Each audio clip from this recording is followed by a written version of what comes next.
కూటమి ప్రభుత్వం ఉపాధ్యాయుల విషయంలో కూడా విడుదల చేసినటువంటి ఏదే డిఏ అంశంలో కూడా జీవో నెంబర్ 6061 విషయంలో తీవ్ర గందరగోళం నెలకొంది. దీనిపై మాట్లాడేందుకు కూడా ఉపాధ్యాయ సంఘానికి సంబంధించినటువంటి నేతలు ఉన్నారు. వీరితో మాట్లాడే ప్రయత్నం చేద్దాం. సార్ చెప్పండి, ఈ ప్రభుత్వం ఇచ్చినటువంటి జీవోని ఏ విధంగా చూస్తారు? పూర్తిగా కూడా కొంతమంది ఏమో పండగ వాతావరణం నెలకొంది. కూటమి ప్రభుత్వం వచ్చాక డివో ఇవ్వడంతో పండగ వాతావరణం నుంచి పండగలు చేసుకుంటున్నారు. మీకు ఎలా ఉద్యోగస్తులు కూడా చాలా ఆశపడ్డామండి. ఆ ఆశ నిరాశ చేశారు.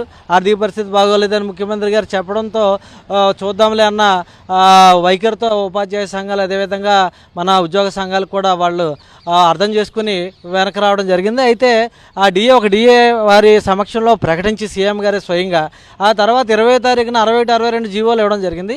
ఆ జీవోలు ఎంత గందరగోళంగా ఉన్నాయంటే ఆ ఉద్యోగులు రిటైర్ అయిపోయిన తర్వాత రావాల్సినటువంటి 21 నెలల బకాయిలు ఇస్తామండం, సిపిఎస్ వాళ్ళ గురించి అసలు ప్రస్తావన లేకపోవడం, రిటైర్ అయిన వాళ్ళదైతే 27, 28లో 12 వాయిదాలుగా ఇవ్వడామని చెప్పడం ఇది ఎప్పుడు చూడలేదండి. ఈ వింతపోకల్లో ఇవి మరి కొన్ని పత్రికలు అదే టీవీలు కూడా బాగాలు కొడతా ఉన్నాయి. పండగ ఏం పండగ అండి? అసలు 4 డిఏలు ఇవ్వాల్సి ఉండే ఐఆర్ ఇచ్చే లక్షల రూపాయలు ఉపాధ్యాయులు నష్టపోయి ఈ రోజున పెరిగిపోయిన రేట్లు ఇవన్నీ చూస్తూ ఈ వ్యత్యాసాన్ని సరిచేసి డిఏ కానీ ఇవ్వాల్సిన పరిస్థితుల్లో ఇవ్వకోకుండా మళ్ళీ దాన్ని పండగ చేసుకున్నారని ఇవి చేయడం అనేది చాలా హాస్యాస్పదంగా ఉంది. ఎట్టి పరిస్థితుల్లోనూ ఉపాధ్యాయ సంఘాలు రోడ్డు మీదకి రావడం ఖాయం. ఎందుకంటే ఇది అసంబద్ధమైన జీవో. ఈ జీవోని పూర్తిగా సవరించాలి. సీఎం స్థాయిలో ఆయన డిఏ అనౌన్స్ చేసిన తర్వాత ఇలాంటి జీవోలు రావడం అనేది చాలా హాస్యాస్పదం.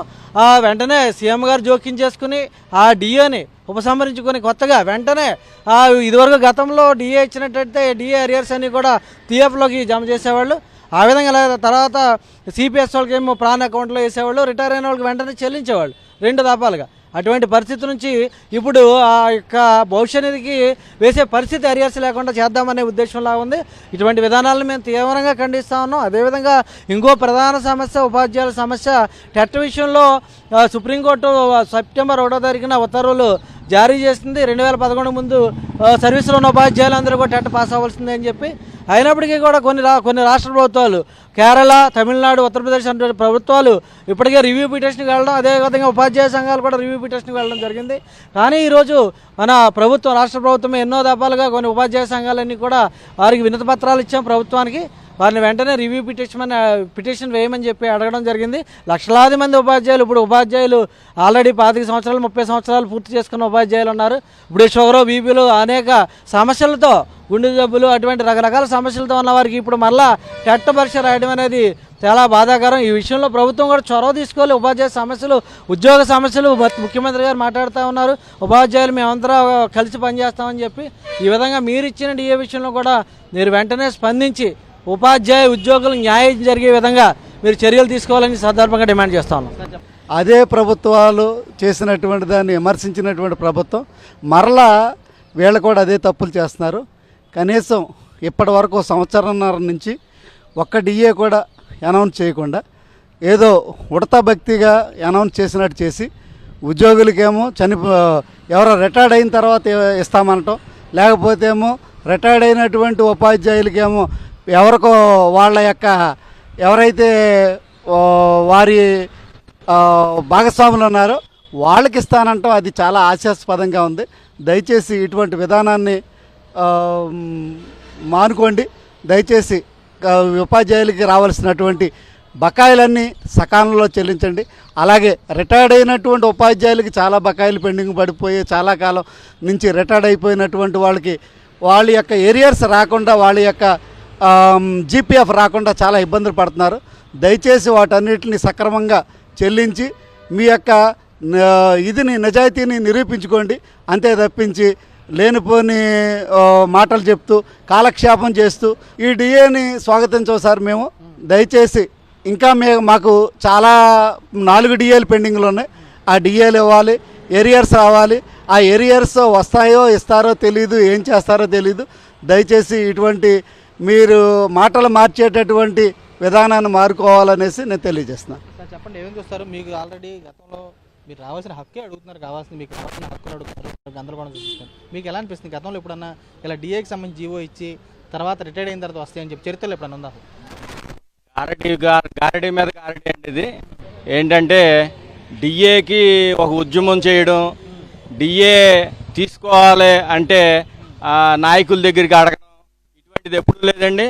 డిఏ జీవోల కోసం ఇంత పెద్ద ఉద్యమాలు చేసినా కూడా చీమకు చుట్టినట్టుకుండా లేకుండా మీటింగ్ పెట్టి ఒక డిఏనే మేము ఇస్తాము, ఈ ఒక డిఏతో సరిపెట్టుకోండి, మాకు ఆర్థిక స్థితి లేదు అది ఇది అని అంటున్నారు. ఆర్థిక స్థితి బలపడాలంటే మన ఉద్యోగస్తులు కూడా ఒక ముఖ్యమైన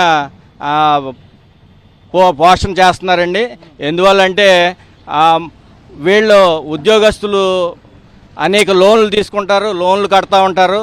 ఈ లోన్ల మీద ప్రభుత్వానికి పరోక్షంగా చాలా బెనిఫిట్ కలుగుతుంది.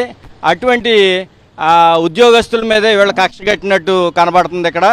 ఎందువల్లంటే ఈ ఉద్యమం అయిపోయిన తర్వాత కూర్చోబెట్టారు, బాగానే కూర్చోబెట్టారు. అందరూ కొన్ని సంఘాలు ఎప్పుడూ లేదు మమ్మల్ని కూర్చోబెట్టి మాట్లాడుతున్నారు అని చెప్పి డిఏ ఇస్తారు, చాలు సర్ది పెట్టుకోండి ప్రస్తుతానికి అని అన్నారు.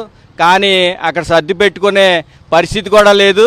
ఎందువల్లంటే ఆ డిఏలో ఎన్నో లోటుపాట్లు కనబడుతున్నాయి. అవి ఎప్పుడూ లేని విధంగా చనిపోయిన తర్వాత ఇస్తానంటున్నారు, లేదనంటే రిటైర్ అయిన తర్వాత ఇస్తానంటున్నారు, లేదంటే రిటైర్డ్ ఎంప్లాయీస్కి 2027-28లో ఇస్తానంటున్నారు. ఇదన్నీ కూడా డిఏ కోసం ఇంత పోరాటం చేయాల్సిన అవసరం ప్రభుత్వానికి, మన ఉపాధ్యాయ సంఘాలకు కానీ ఉద్యోగ సంఘాలకు కానీ లేదండి. ఈ విషయంలో మరొకసారి పునరాలోచన చేయాలి. పండగ వాతావరణంలో ఉన్నారు ఉపాధ్యాయులు నిజంగానే. పండగ కాదు, పండగ చేసుకునే స్థితిలో ఉన్నారు. ఈ డబ్బులు ఎవరికి సరిపోవండి, ఈ జీతాలు ఎవరికి సరిపోవు. ఏ ఏరియారు రావట్లేదు. ఏ ఏరియారు ఇంచుమించు 16 ఏరియాలు 2 లక్షలు 3 లక్షల దగ్గర ప్రతి ఒక్క ఉద్యోగస్తుడు కోల్పోతున్నాడు. కానీ కొన్ని సంఘాలు నిమ్మకి నీరెత్తినట్లు ఎన్జిఓ సంఘాలు ఎవరు మాట్లాడట్లే, ఉద్యమానికి రమ్మంటే రావట్లేదు. వాళ్ళు ఉద్యమం చేద్దాం తర్వాత ప్రణాళిక ప్రకటిస్తామని చెప్తున్నారు. ఇది ఎంతవరకు సమంజసం ఆ నాయకులకే వదిలేస్తున్నాము. కానీ ఇటువంటి పరిస్థితుల్లో గట్టి ఉద్యమం చేయాల్సిన అవసరం ఉంది. అలాగే చాలా లాసులు ఉన్నాయి ఉద్యోగ సంఘాలకి. ప్రభుత్వం కూడా పరోక్షంగా ఆలోచించాలి. ఒక విధంగా ఉద్యోగస్తులకు న్యాయం చేయడానికి ప్రయత్నం చేయాలి. ఎందువల్లంటే ఎంతో లాస్తో ఉన్నారు ఉద్యోగస్తులు. మీరు అనేక వాళ్ళకి కార్పొరేట్ శక్తులకి ఎన్నో ఇస్తున్నారు, పథకాల రూపంలో ఇస్తున్నారు, అవన్నీ ఇస్తున్నారు. మీ ప్రభుత్వం దగ్గర ఆదాయం లేదనడం తప్పండి. ప్రభుత్వం దగ్గర కావాల్సినంత ఆదాయం ఉంది, అప్పులేమి లేవు. అప్పులు అవి వచ్చిన వాటిని చక్కని విధంగా సద్వినియోగం చేస్తున్నారు. వాటిని అలాగే మన ట్యాక్సుల రూపంలో తిరిగి చెల్లించుకుంటున్నారు. ట్యాక్సుల భారం పెరుగుతుంది. మేము డబ్బులు తీసి ఖర్చు చేయలేని స్థితిలో ఉన్నామని ప్రభుత్వానికి తెలియజేస్తున్నాము. ప్రభుత్వం సహకరించాలి ఉద్యోగస్తులందరికీ. ఆ విధంగా చేస్తేనే ఆర్థికంగా ఆంధ్రప్రదేశ్ ప్రభుత్వం కూడా నిలదొక్కుంటుంది. కాబట్టి ఈ విషయంలో అన్ని సంఘాలు కలిసి రావాలని మా ఏపీటీయు తరపున నేను కోరుచున్నాను. Thank you. ప్రధానంగా వీరంతా కూడా ఒకటే స్పష్టం చేస్తున్నారు. గతం నుంచి కూడా సుమారు తమకి 4 డిఏలకు సంబంధించి కూడా పూర్తిగా ప్రభుత్వం ఇవ్వాలి. అలాంటిది ఒక్క డిఏ ఇచ్చి చేతులు దులుపుకుందామని చూస్తున్నారు. అడుపు రాజకీయ కక్ష సాధింపుగా కూడా క్షేత్రస్థాయిలో కూడా ఇచ్చినట్టే డివై ఇస్తామని చెప్పి పూర్తిగా క్షేత్రస్థాయిలో చూస్తే కనుక జీవోలకు సంబంధించి ఇచ్చినటువంటి 60-61 జీవోలు ఏవైతే ఉన్నాయో ఈ జీవోలకు సంబంధించి కూడా పూర్తిగా రిటైర్డ్ అయిన తర్వాత ఇస్తాం, చనిపోయిన తర్వాత ఇస్తామంటూ కూడా మెలికలు పెడుతున్నారు. పూర్తిస్థాయిలో దీన్ని అయితే తాము తీవ్రంగా ఖండిస్తున్నామని చెప్పి వారు కూడా స్పష్టం చేసి కూడా కనపడుతుంది. రమణతో రాజు, సాక్షి, ఏలూరు జిల్లా నుంచి.